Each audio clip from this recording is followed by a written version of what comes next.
So, while Sleepy Joe and the Democrats continue to fight and discuss, should they put Sleepy Joe in hospice and let Koala Bear Harris take over the party or get some radical left handsome person like Gavin Newsom, who, by the way, is not that handsome. If you actually look at him, we've talked at length, my son Don Jr. and his fiancee Kim Gargoyle, and she had sex with him a lot.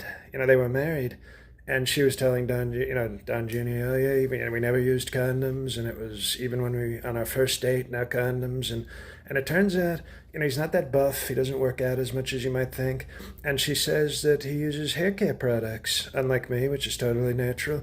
So he's not even that handsome. Okay, so the Democrats think they have all this talent, and they don't. They don't. They actually have. It's called no talent. But today, on this sacred day of 7-Eleven, never forget. And by the way, I think Sleepy Joe forgot.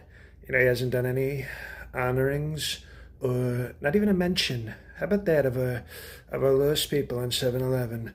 And, the slushies, the slurpees. You gotta have it's called, I think they do free slurpees today to honor our tragic day.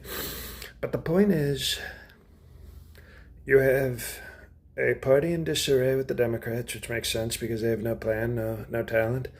And today, to honor 7-Eleven, I'm meeting with Viktor Orban, a very talented guy from Hungary. Which, speaking of which, it's almost lunch. I'm sort of hungry. But isn't that interesting? Nobody ever talks about where that country came from. But I bet people were starving and looking for sort of food, maybe even drink. And then they said, you know what?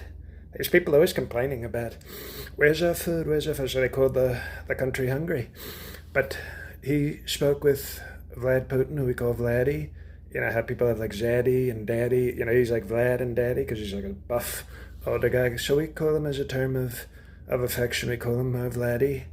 And he told them what he gave important messages for Viktor to give to me and to, support our friends in Russia as they fight the nasty people in Ukraine.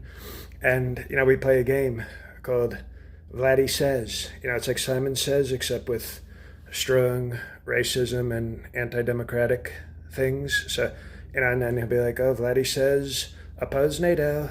Okay, I'll oppose NATO. Vladdy says, send me nudes of Ivanka. Okay, Vladdy says, support democracy. And then when I accidentally tried to support democracy, he said, no. Vladdy didn't say, and we all laughed, and I stopped supporting democracy. So it's called rules. They call about like international law. Well, Vladdy says is international law. So on 7-Eleven, we honor our slurpees and our great friends, Vlad Putin and Viktor Orban of the great country, Thirsty. Bye-bye.